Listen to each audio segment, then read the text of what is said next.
Just a quick video to show you how to do a magic ring or a magic circle. Normally you want one of these if you're going to start a project that's working in the round, for example a basket or a hat. You don't start in the normal way you would by putting the yarn on the hook. You start by making a magic circle. You want to start with the end of your yarn in your least dominant hand and the working yarn in your dominant hand.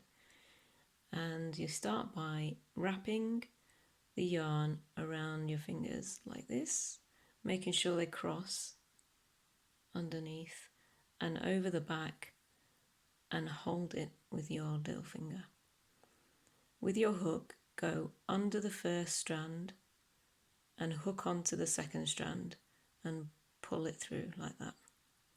It's a little bit fiddly, but you've got a loop on your hook now, so try and hold on to it so it doesn't disappear. And grab your working yarn and hold on to it so you have some control. Then yarn over and pull through that loop to secure it to the circle. So that's it, that's your magic circle.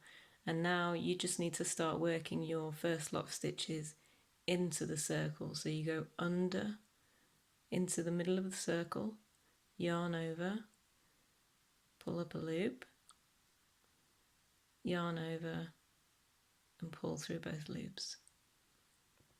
That's your first stitch.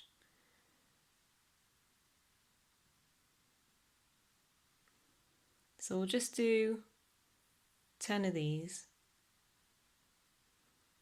just so that I can show you what the benefit of the magic ring is.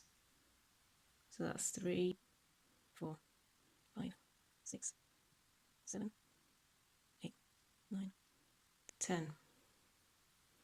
So now we've got 10 stitches in the magic circle, and usually you'll be asked to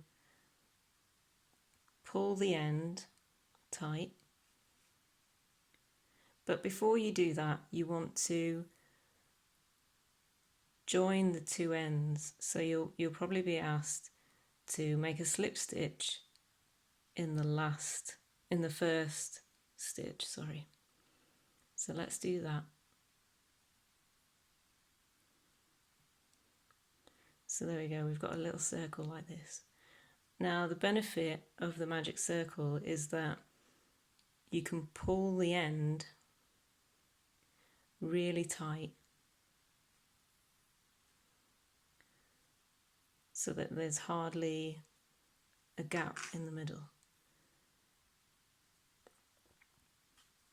You might need to pull it in a few different directions just to get it really tight.